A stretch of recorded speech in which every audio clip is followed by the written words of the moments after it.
Hello, you on YouTube. How you going?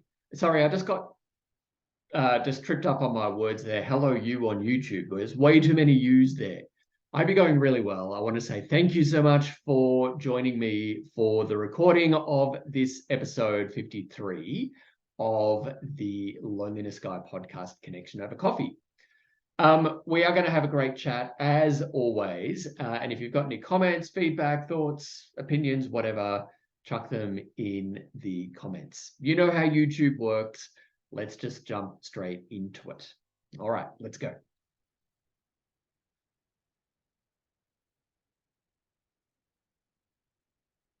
Yuma and welcome. I'm Phil McAuliffe. I'm the Loneliness Guy, and this is Connection Over Coffee.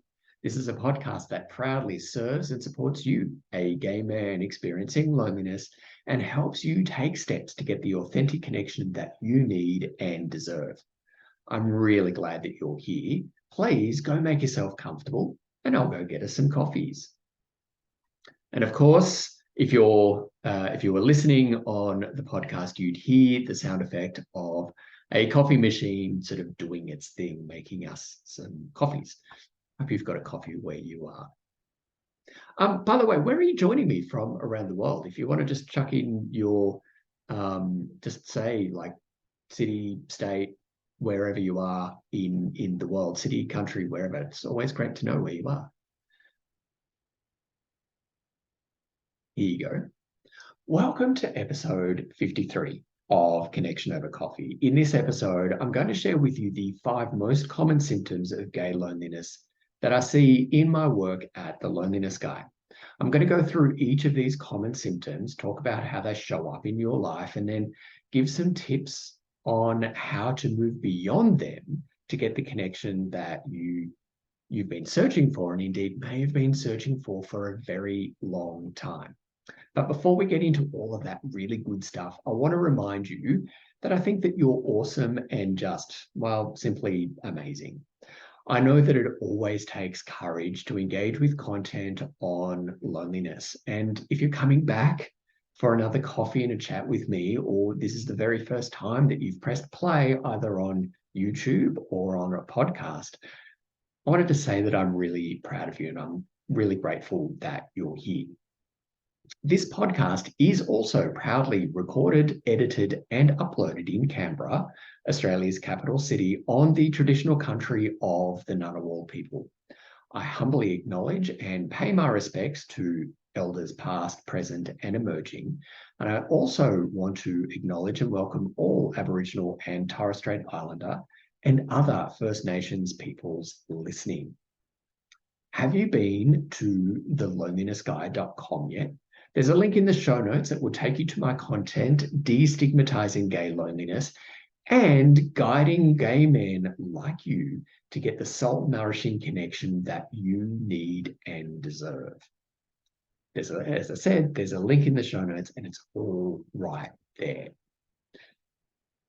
You know, I've got a really bold declaration of love for you.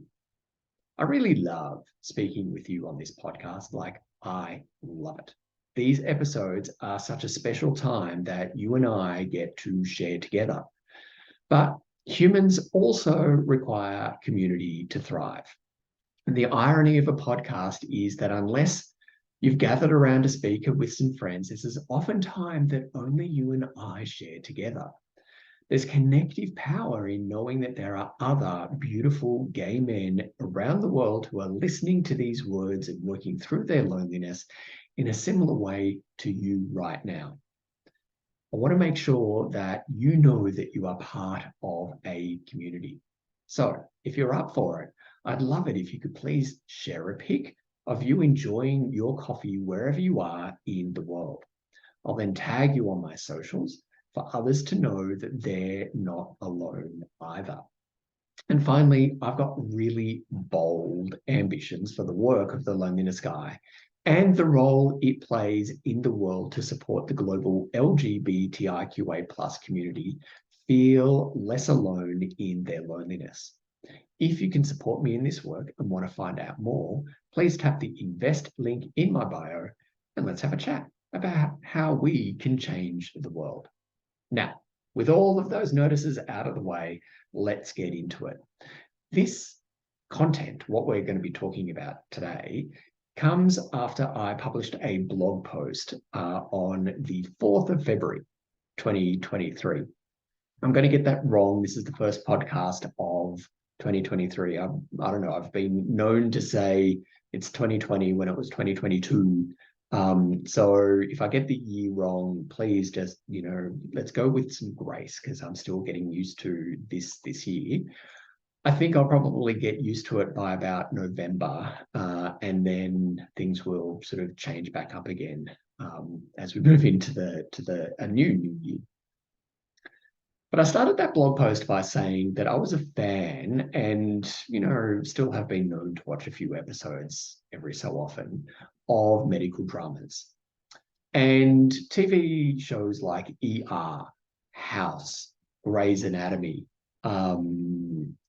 And if you're Australian of a certain age, like A Country Practice, then in the 90s, there was like All Saints. And these TV dramas, set in hospitals with impossibly good-looking, staff working in them. I noticed that someone would present with a symptom or maybe a couple of symptoms, and the good doctors on those shows had the ability to not only see the patient with the symptoms, but have the ability and indeed time, obviously in some instances, to take a step back and look at the patient in a more holistic way. So someone may have come in with, I don't know, like a rash and on their leg or something. And then they also noticed a cough. And the doctor would then sort of go, with sultry middle distance stares. I'm just thinking McDreamy here from Grey's Anatomy. So, let's all imagine that. And have the ability to kind of deduce that those two symptoms, while they, may appear different, actually have a common underlying cause. Now, I'm no McDreamy. I, am not, a surgeon or anything like that. But I've noticed the same thing about loneliness. And I do the same thing when talking to you about loneliness. And when you talk to me about the symptoms of your loneliness, how you're experiencing loneliness. I ask questions to see what the root cause of your symptoms might be. And I often find that loneliness, how it's presenting in you, presents in a couple of different ways. And each one of those sort of has direct sort of links to your loneliness experience. And it comes sometimes as a surprise to the people who I support that the sort of thoughts, their feelings, what they say, how they show up in the world are actually linked. But to me, they feel really quite obvious that they're linked to not feeling seen, not feeling heard, and the desire to feel that we belong, which is something that all humans must feel. And that is actually like the essence of connection. So for me, this episode is really important because it provides you with some really common symptoms in a way that I hope is explained really clearly that you might be able to see yourself in them. And one of the things that I want to sort of help you do is to give you some like real sort of concrete steps to take to begin to address and treat, in inverted commas, your symptom. But before you do that, I want to give you this disclaimer. Unlike McDreamy or unlike a real doctor, in real life, I'm not a clinician. I'm not a physician. I'm definitely not a surgeon, or nor am I a psychologist or a therapist. The purpose of these words and these symptoms is to inform you and inspire you to take steps to address them rather than to diagnose you. That's a really important distinction that I want to say really clearly. They're to inform and inspire rather than to diagnose you. But I also want to say this. Loneliness often doesn't need a diagnosis, because if you feel lonely, then you are lonely. If you feel lonely, you're experiencing loneliness. And the beautiful thing about loneliness is that you don't often need to go to a doctor to get a prescription for the antidote to loneliness. The antidote to loneliness is something that you can self-generate and then self-administer to get the authentic connection that you need. Because the antidote to loneliness is authentic connection. And that's obviously something that you generate within yourself. You generate those feelings within yourself and you administer them as you need them.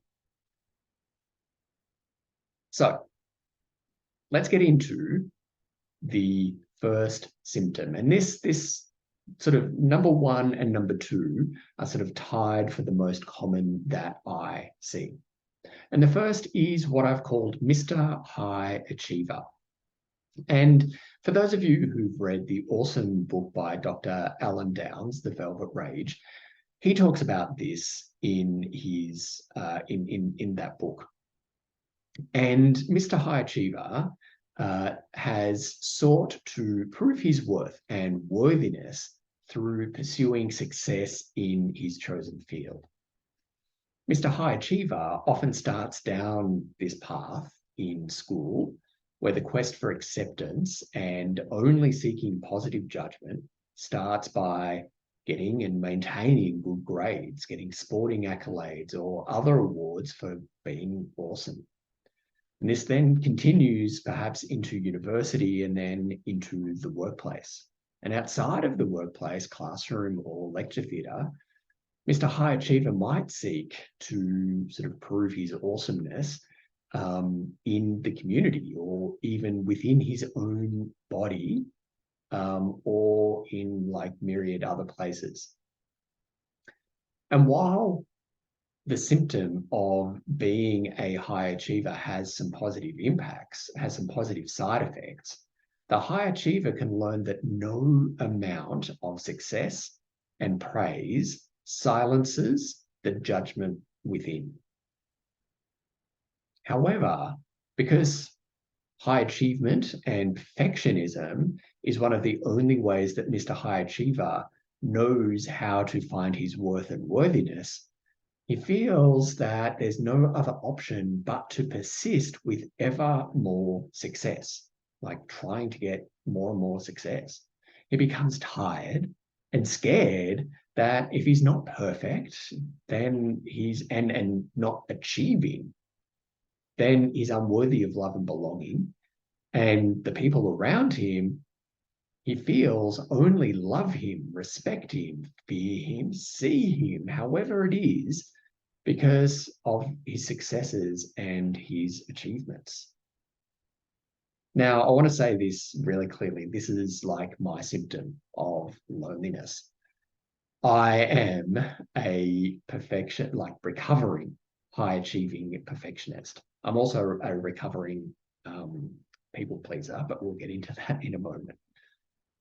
But this is absolutely one of my symptoms. So when I say that Mr. High Achiever's loneliness begins to shift when he allows himself to be human and learns that he's worthy of love and belonging precisely because he's human, this comes from like real lived experience within myself. I want to say that last bit again. Mr. High Achiever's loneliness shifts when he allows himself to be human. and learns that he's worthy of love and belonging precisely because he's human, not because he's perfect and has had success and achievement. Is that landing with you? Let's move on to number 2. Mr. Number 2 is the people pleaser, and I've called this Mr. Nice Guy. And as I said, this is sort of equally ranked with as the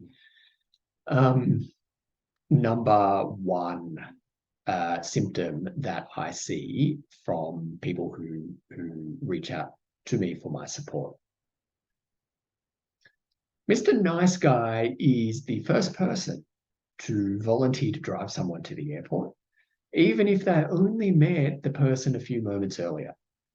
And he's the first to offer to help someone move house or to do their taxes or to change their smoke alarm batteries. Mr. Nice Guy is like so helpful. And we gay men often grow up as the living embodiment of the adage, the only way to have a friend is to be a friend. And Mr. Nice Guys make for amazing friends. They're always there when you need them, even before you know that you might need them. But Mr. Nice Guys can form when the gay man resolved sometime in his youth to protect himself from judgment for being different by being possibly the nicest person who was absolutely friends with everybody. Mr. Nice Guy also avoids conflict at all costs because no one can hate and judge and say nasty things about the guy who's like the nicest guy ever, right? But that might actually be so. Might avoid conflict outside of himself. But in avoiding that external conflict, Mr. Nice Guy is at war most often within himself. And no amount of external niceness silences Mr. Nice Guy's hateful internal dialogue and self-judgment. And while Mr. Nice Guy presents in a most lovely and appealing way, the truth is that he's a cunning social manipulator. What do I mean by that? Well, Mr. Nice Guy enters others into unspoken social contracts whereby the other party is somehow bound into being a friend based on Mr. Nice Guy being a friend first. And Mr. Nice Guy is absolutely crushed. He is devastated whenever someone doesn't abide by their social contract. However, Mr. Nice Guy rarely expresses his disappointment and chooses to suppress it instead. Mr. Nice Guy then resolves to show up in an even more friendly way in the hope or expectation that the connection is reciprocated again.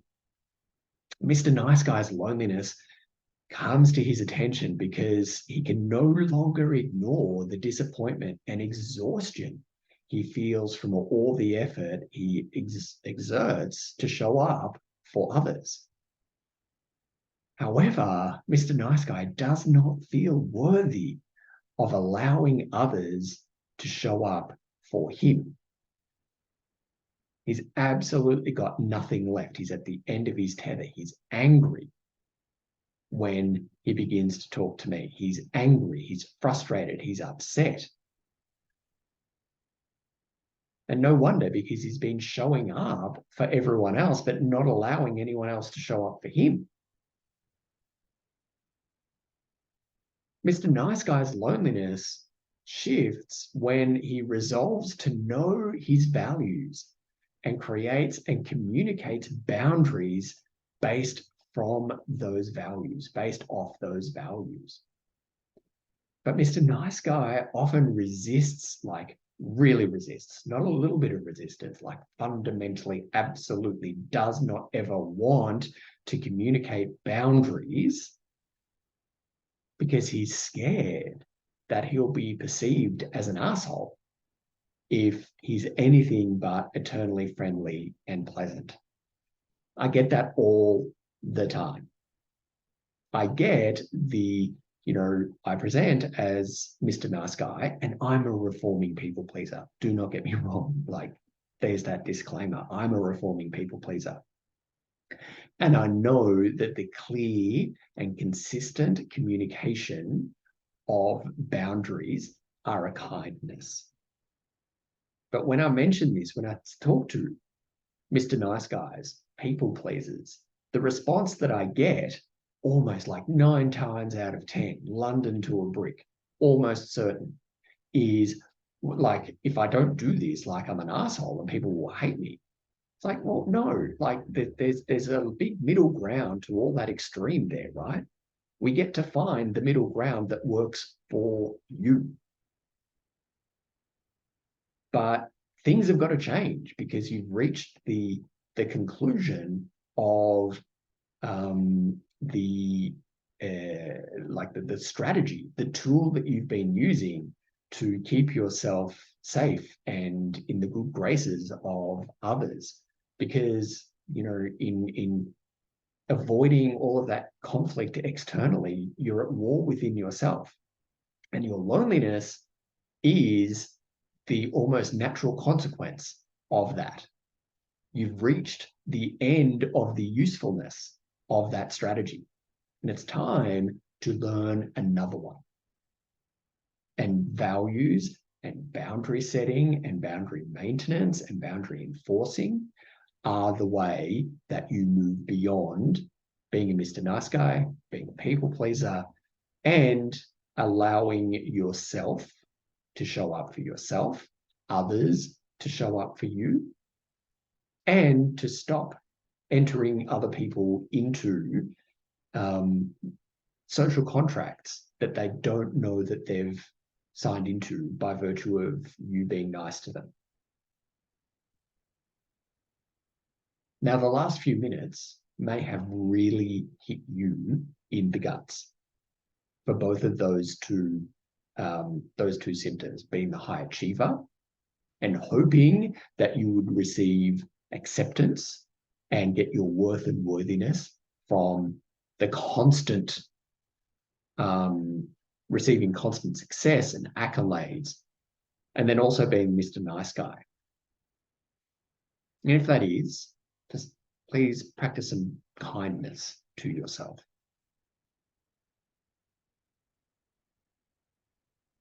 Let's go on to number 3. Number 3 is what I've called, and this is not necessarily very pithy, but Mr. Organizer. He's like the social secretary, because every social group, family, and workplace has an organizer.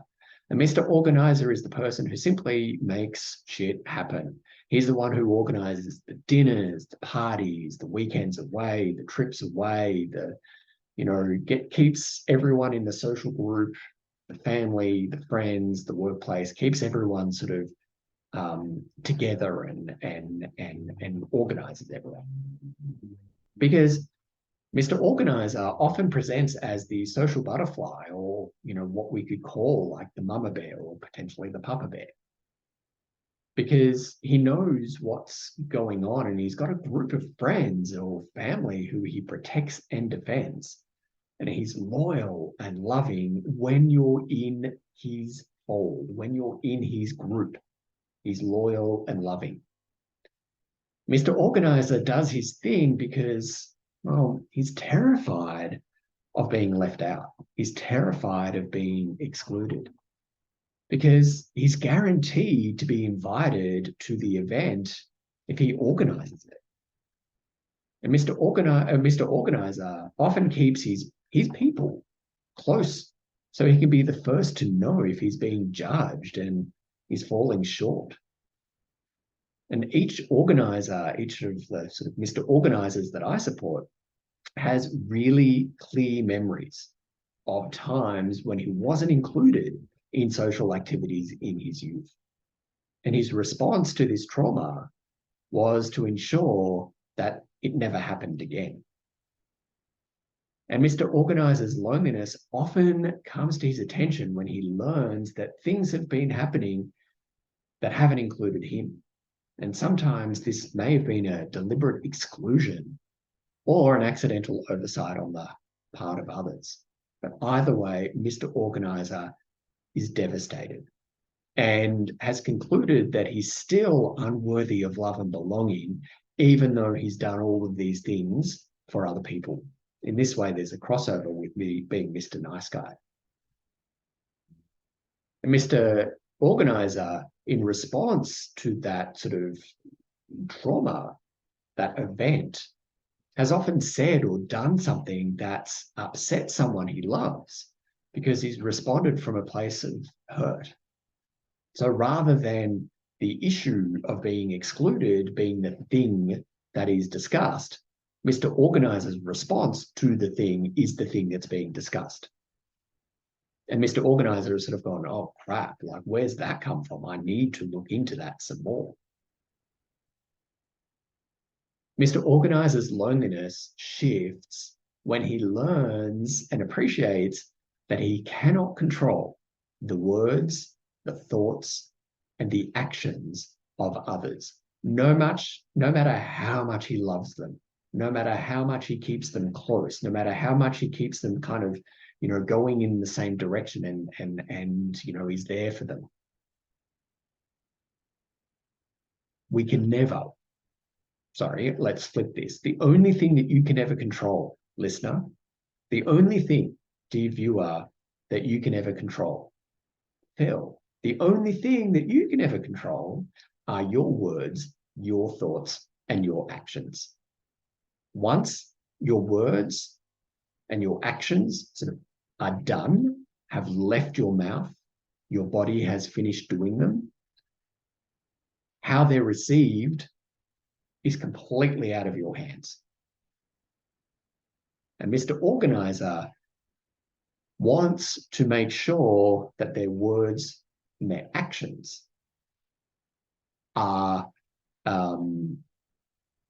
ways of keeping people close. So he doesn't feel, dare I say, abandoned or excluded. Excluded is the better word there. Number 4. This is one that I see all the time. And it's the grump. And it's easy to see the grump's loneliness. And the grump is often the first to admit that they're lonely too. And the grump can be grumpy in many different environments. He's quick to point out flaws in other people during in-person social interactions, when the grump has them, that is. And the grump is often the keyboard warrior, while in what's going on with my words? I'm really sorry. He's the keyboard warrior in LGBTIQA plus spaces online, and he expresses and shares his disappointments and dissatisfaction with the current state of the world very freely and very vocally. But the grump does this because he wants you to stay away. But the grump, paradoxically, also wants you to move past all of that external grumpiness and stay, because his grumpiness is kind of a test.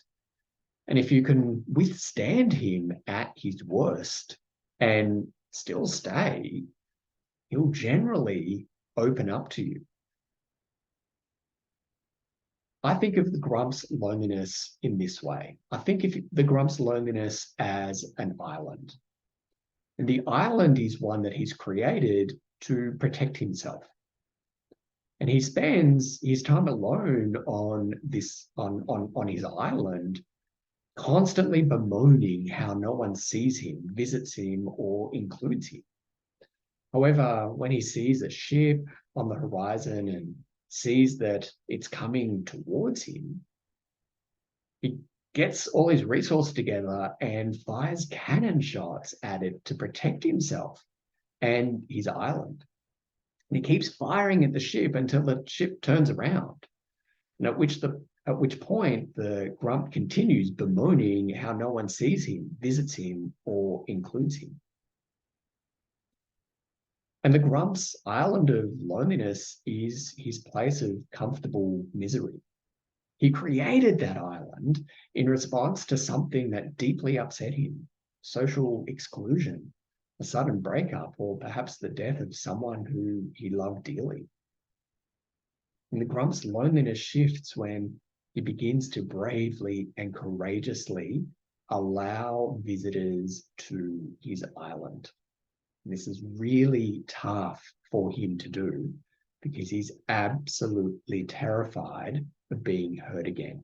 It's much better in the grump's mind and in the grump's soul to keep people away, because the misery of loneliness is somehow easier, is somehow preferred to the danger of loving again.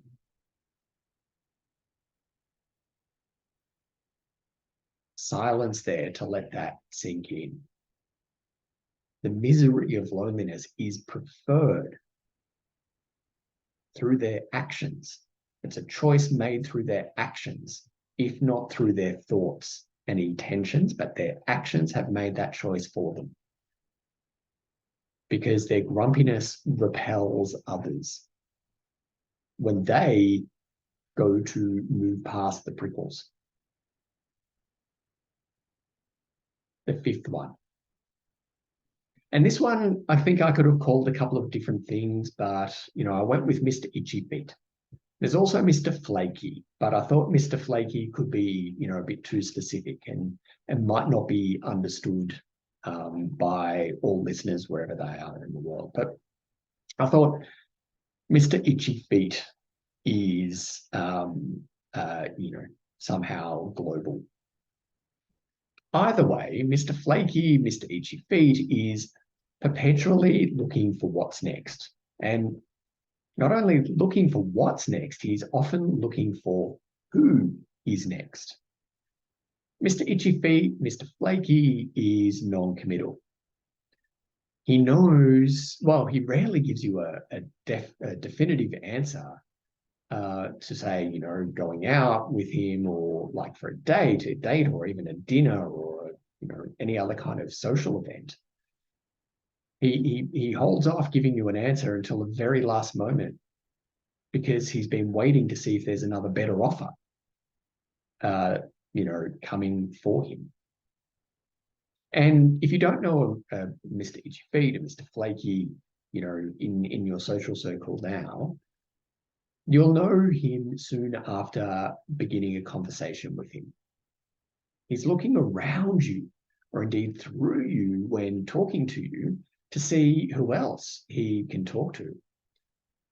He's the guy on Grindr who's chatting with dozens of guys at once to see who's the best for him to exchange bodily fluids with.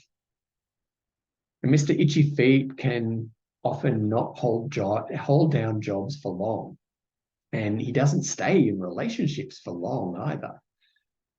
And he often travels to, or possibly relocates to, new cities, states, countries often. Mr. Itchy Feet, Mr. Flaky, is keen to be seen and heard doing the right things at the right places with the right people at the right time.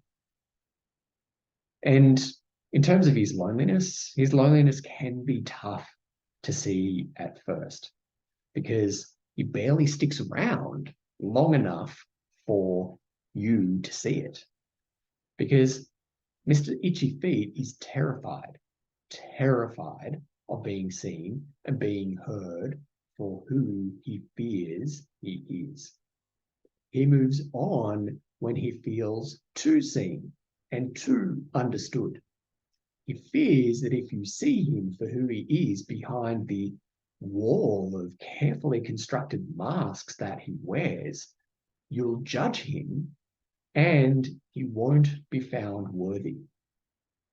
He's terrified of your judgment. Terrified of your judgment. And this terror fuels his loneliness. He desperately wants to be seen and heard so he feels that he belongs, but he desperately avoids being seen and being heard. And as a result, he never feels that he belongs, but he's on a constant quest for belonging.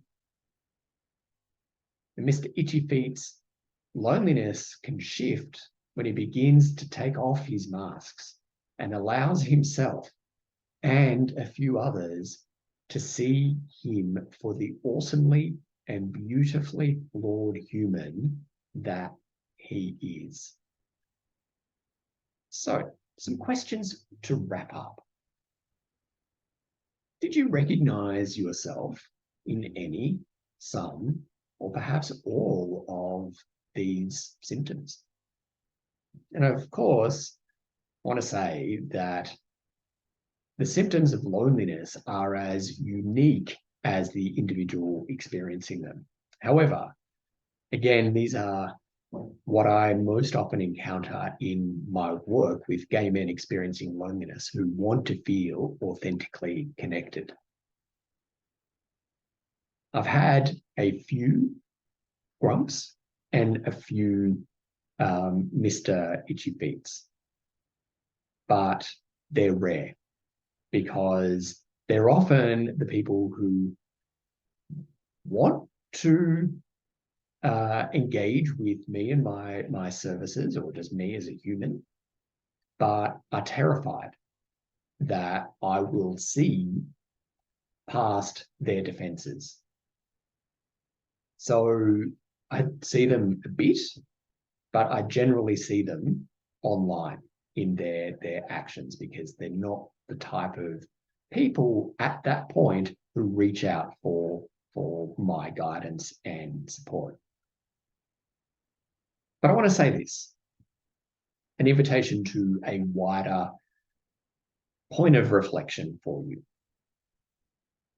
Did you notice that each of these symptoms are often generated as a response to something traumatic from the person's past? Has the response that you have, the symptom or symptoms that you have, what was the event that caused you to adopt those words, thoughts, and actions to make sure that you were protecting yourself and so it never happened again? Because your behaviors regarding sort of how you're experiencing loneliness were formed in response to this upsetting event or indeed events, and they kept you safe. And in that way, each of these symptoms has a really clear benefit. However, they each have a very real cost in that they absolutely feed your loneliness when they are the only way you know how to relate to yourself and to others. So you have a choice now. My words and through this episode and through this content may have made you aware of how your behaviors can be a symptom of your loneliness. Your choice now is what you do with that awareness. Do you get curious and explore them further with me or anyone else in your life? Or do you file all that away as like mild entertainment and as something, generally a bit interesting and continue on with your current life mode? Either way, you're making a choice. Doing nothing is still a choice. Doing something, anything, is also a choice. But know that there are choices that feed authentic connection and the authentic connection that you have been searching for perhaps years. And there are also choices that feed your loneliness. What are you going to choose to feed? That's it for this episode. Remember, I'm here to support you through your loneliness and to help you get the soul-nourishing connection, that feeling of being loved and belonging that you've been wanting and searching for through thelonelinessguy.com. Check the link in the show notes to see my services and the services of the awesome coaches that I partner with. And in wrapping up this episode, I want to remind you that joining the free mailing list means that you don't miss any content when it's published, and you get exclusive insights about what's happening here around the Loneliness Guy. There's also a link for you to buy me a copy to say thanks for this content.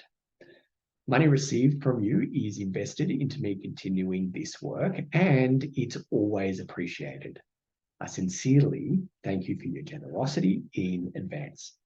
If you've got a question for me or any feedback, please connect with me on socials or send an email to connect@thelonelinessguy.com. And I need your help to feed the algorithm beast. Leaving a like, review, or 5-star rating through the service you're listening now helps get this content in front of more people and helps others in your social circle who may be quietly experiencing loneliness to know that they're not alone and that you're a safe space to talk about loneliness and how it can make us awesome humans feel. And I really appreciate, as always, you joining me for coffee today. Yada. And until next time, take care of yourself, and together we'll get you that soul-nourishing connection and get you through that loneliness that you've been searching for. Until next time, I'll see you later.